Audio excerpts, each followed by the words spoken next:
আসসালামু আলাইকুম। আজকে আমরা আলোচনা করব লুথিসন নেজাল স্প্রে নিয়ে। এটা প্রস্তুতকারক ইনসেপ্টা ফার্মাসিউটিক্যালস লিমিটেড। এটা জেনেরিক নেম ফ্লুটিকাসন প্রপিওনেট 50 মাইক্রোগ্রাম।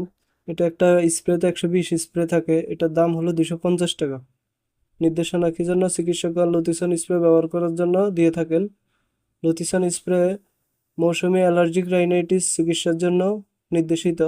এছাড়াও এটি অ্যালার্জিক রাইনাইটিস, নাক বন্ধ, নাক দিয়ে পানি পড়া, হাঁচি, সাইনাসের অস্বস্তির জন্য চিকিৎসকগণ দিয়ে থাকেন। বিবরণ: লুথিসন একটি সংশ্লিষ্ট টাইফোরেনিটেড কর্টিকোস্টেরয়েড যার পদারোধী কার্যকারিতা রয়েছে। এটি অতি সূক্ষ্ম লুথিসনের জলীয় সাসপেনশন যা পরিমিত সাপীয় নিঃসরণ পাম্পের মাধ্যমে নেজাল মিউকোসাতে বাহ্যিকভাবে ব্যবহৃত হয়। প্রতি বোতল নেজাল স্প্রেতে 120টি পরিমিত নেজাল স্প্রে রয়েছে।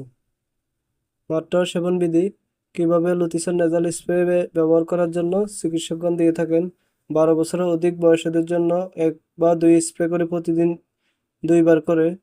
4 থেকে 11 বছর 1 স্প্রে অথবা 1 স্প্রে করে দিনে 1 বার অথবা 2 বার। এছাড়াও চিকিৎসকের পরামর্শ অনুযায়ী সেব্য। পার্শ্ব প্রতিক্রিয়া: লুথিসন নেজাল স্প্রে একটি লুথিসন নেজাল স্প্রে শরীরের অন্যান্য অংশে খুব অল্প পরিমাণে শোষিত হয়, তাই কম পার্শ্ব প্রতিক্রিয়া দেখা যায়।